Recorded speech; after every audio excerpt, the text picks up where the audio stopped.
अभी हम मधुबनी ज़िला में मौजूद हैं और यहाँ पे AIMIM ने अपना कैंडिडेट दिया है जनाब वक़ार सिद्दीकी साहब को, लेकिन कैमरे के करीब में जो आप देख पा रहे हैं मेरे करीब में, ये हैं AIMIM के प्रदेश महासचिव जो कि अभी मेरे करीब में मौजूद हैं। इनसे हम बातचीत करेंगे कि यहाँ पे किन मुद्दों को लेकर कैंडिडेट दिया गया है। मधुबनी में के लोगों को हमेशा ठगा गया है। मधुबनी में जो हम कैंडिडेट दिए हैं वो विकास के लिए दिए हैं, वो लोकेलिटी के लिए दिए हैं, जो बेरोज़गार हैं उनको रोज़गार के लिए प्रयास करने के लिए दिए हैं। हमारे कैंडिडेट युवा हैं और युवाओं को रोज़गार देने का काम करेंगे, मधुबनी का विकास करेंगे। आप जब पूरे बिहार का उठाइएगा तो इस बार जो लोकसभा चुनाव लड़ा जा रहा है वो इंडिया वर्सेस NDA है और NDA के साथ इंडिया मिला हुआ है। आज पूरे बिहार में देख लीजिए, जो भी कैंडिडेट उतारा गया है वो डमी कैंडिडेट है, वो NDA के टक्कर का कैंडिडेट नहीं है। आप जहाँ भी उठा लीजिए, लालू जी लास्ट में वीडियो बना के डालते हैं, तेजस्वी ठीक से प्रचार नहीं करते हैं, वो बीमारी का हवाला प्रचार कर रहे हैं। आप कैसे कह रहे हैं कि इल्ज़ाम है ये कि बीमारी का हवाला देके कहीं बोलते नहीं हैं। वो डील किए हैं कि हम आपको लोकसभा में सपोर्ट करेंगे, आप हमको विधानसभा में। तेजस्वी जी का प्रचार कैसे नहीं हुआ? वो खुद पूर्णिया में कह दिए कि जो हमको नहीं तो किसी और को NDA को दीजिए, और कैसे प्रचार करना चाहिए? आप इसी को प्रचार मानते हैं? प्रचार है, यही तो देश का प्रचार है। लोगों ने देखा है, लोगों ने एहसास किया है कि पूरा का पूरा इंडिया गठबंधन NDA से अलायंस किए हुआ है और NDA के पक्ष में लोगों को गोलबंद किया जा रहा है। गोलबंद करने का एक ही मकसद है कि विधानसभा में आप हमको सपोर्ट कीजिए। आज पूर्णिया में जब तेजस्वी जी बोलते हैं कि अगर इंडिया को देना है तो इंडिया को दीजिए, अगर इंडिया को नहीं देना है तो आप NDA को दीजिए। एक जगह क्या, कई जगह पे हो गया। बंगाल में आपका कांग्रेस नेता कह रहा है हमको नहीं तो किसी और को दीजिए, लेकिन TMC को नहीं। क्या साबित होता है? इसलिए हमने ठाना है कि मजलिस पूरे बिहार में मजबूती के साथ लड़ेगी। जो भी सीट पर हम लड़ रहे हैं मजबूती के साथ लड़ रहे हैं और इंशाल्लाह सब लोगों का दुआ और आशीर्वाद रहा तो हम जरूर कामयाब होंगे। और कामयाब होंगे तो विकास की बात करेंगे, कामयाब होंगे तो रोजगार की बात करेंगे, कामयाब होंगे तो सुरक्षा की बात करेंगे, कामयाब होंगे तो शिक्षा की बात करेंगे। आज सारे चीज़ों में मुसलमान पिछड़ा है, चाहे वो शिक्षा हो चाहे रोजगार हो। सरकारी नौकरी में जब उठाइएगा तो मुसलमान का दूर दूर तक प्रतिनिधित्व नहीं है। आखिर क्यों? आज़ादी के 75 से 80 साल होने जा रहे हैं, 60 साल 65 से 60 साल कांग्रेस का शासन रहा। मुसलमानों का ये स्थिति क्यों है? सिर्फ कांग्रेस ने मुसलमानों का वोट लिया है, मुसलमानों के बारे में नहीं सोचा है। आज देश का मुसलमान जाग चुका है और ये जानती है कि कांग्रेस सिर्फ वोट लेगी और विकास नहीं करेगी। इसलिए हमने एक ऑप्शन के तौर पर आए हैं कि आप वोट दीजिए, हम आपकी बातों को उठाएंगे, हम आपके अधिकार को दिलाएंगे, हम रोजगार दिलाएंगे। अच्छा, मुसलमान कर रहे हैं। जिस जगह जिस धरती पर आप खड़ा है, ये मिथिलांचल की धरती है, यहाँ पे लोकसभा में कितनी आबादी है मुसलमान की?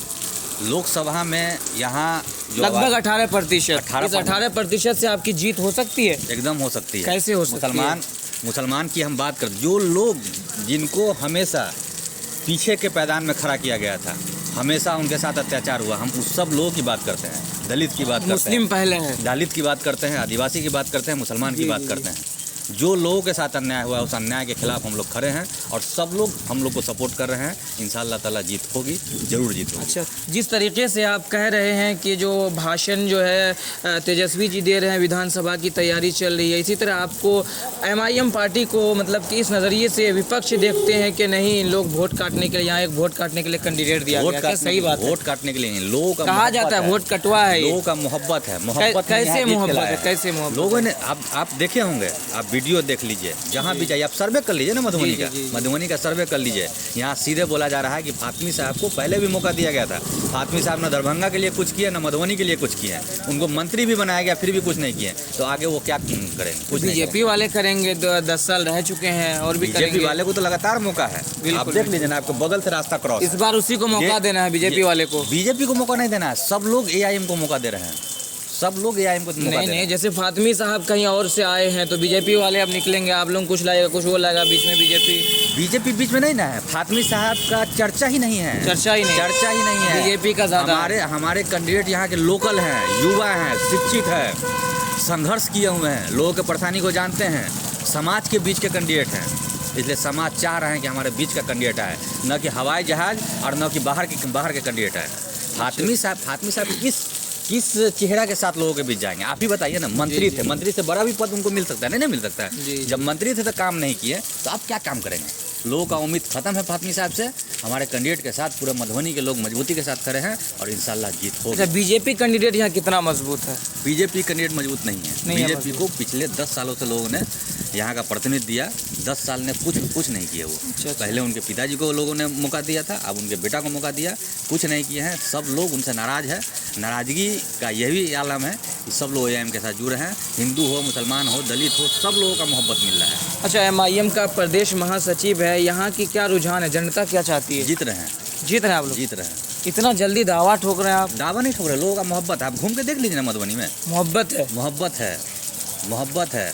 अच्छा अच्छा। इस आधार पर हम आपको जीत का दावा कर रहे हैं। जी जी। नहीं, अचानक से जो है ऐलान हुआ सीट का, कई सीटें ऐलान होने के बाद जो है फिर चुप्पी साध ली गई, फिर अचानक कैंडिडेट दिया गया, ये बहुत बड़ी बात है, मुद्दा है। चुप्पी नहीं साधा गया था। हम लोग किशनगंज चुनाव लड़ रहे थे। जी जी। जो यहाँ का कैंडिडेट है वो लगातार जब से उनका पैदाइश हुआ है इसी धरती पे हुआ है, इसी समाज में रहा है और हमेशा समाज के बीच संघर्ष किया है। कोई नया कैंडिडेट नहीं है या बाहर से हम डबिंग कैंडिडेट नहीं लाए जी जी। हैं। फातमी साहब दरभंगा से हैं, दरभंगा के लोग ने उनको मौका दिया लेकिन काम नहीं किया। जी जी। वहाँ देखे कि हमारा विरोध है तो वो मधुबनी शिफ्ट कर गए हैं। लेकिन हमारे जो वकार सिद्दीकी कैंडिडेट हैं वो मधुबनी में पैदा लिए हैं, मधुबनी के जनता के बीच रहे हैं, मधुबनी के गरीब के बीच रहे हैं और मधुबनी के लिए आगे संघर्ष करेंगे। जीतने के बाद उनको मालूम है कि कहाँ कहाँ विकास करना है, कहाँ कहाँ क्या काम करना है।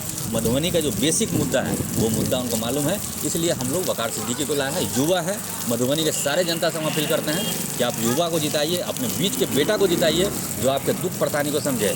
जो दुख को झेलेगा वही ना दुख को समझेगा। अगर भूख हमको नहीं लगा हुआ है तो हम भूख के दर्द को कहाँ से समझ सकते हैं। इसलिए आपके बीच का बेटा दिए हैं, जिताइएगा तो आपके दुख दर्द में वो साथ खड़ा रहेगा। जी जी। अच्छा, यहाँ मधुबनी की जनता से क्या कहना चाहेंगे? मधुबनी की जनता से अपील करते हैं कि आप अपने बीच के कैंडिडेट को जिताइए। बीजेपी के कैंडिडेट को पिछली बार आपने मौका दिया, 10 सालों से बीजेपी के कैंडिडेट को जिता रहा है, कुछ काम नहीं किया है। फातमी साहब को भी दरभंगा के लोग ने मौका दिया, फातमी साहब ने कुछ काम नहीं किया। फातमी साहब देखे कि दरभंगा में विरोध है तो मधुबनी में आ गए, इसलिए उनके झांसे में नहीं आना है। शिक्षित युवा जो दुख दर्द को समझे वैसे कैंडिडेट को जिताइए। वकार सिद्दीकी एआईएम से कैंडिडेट है, वकार सिद्दीकी को वोट दीजिए, भारी मतों से विजय बनाइए, जिससे कि वो लोगों के साथ रह सके, लोगों का विकास कर सके। क्या नाम है आपका? मेरा अजमल कमाल नाम है, युवा के हम जनरल सेक्रेटरी हैं। जी जी।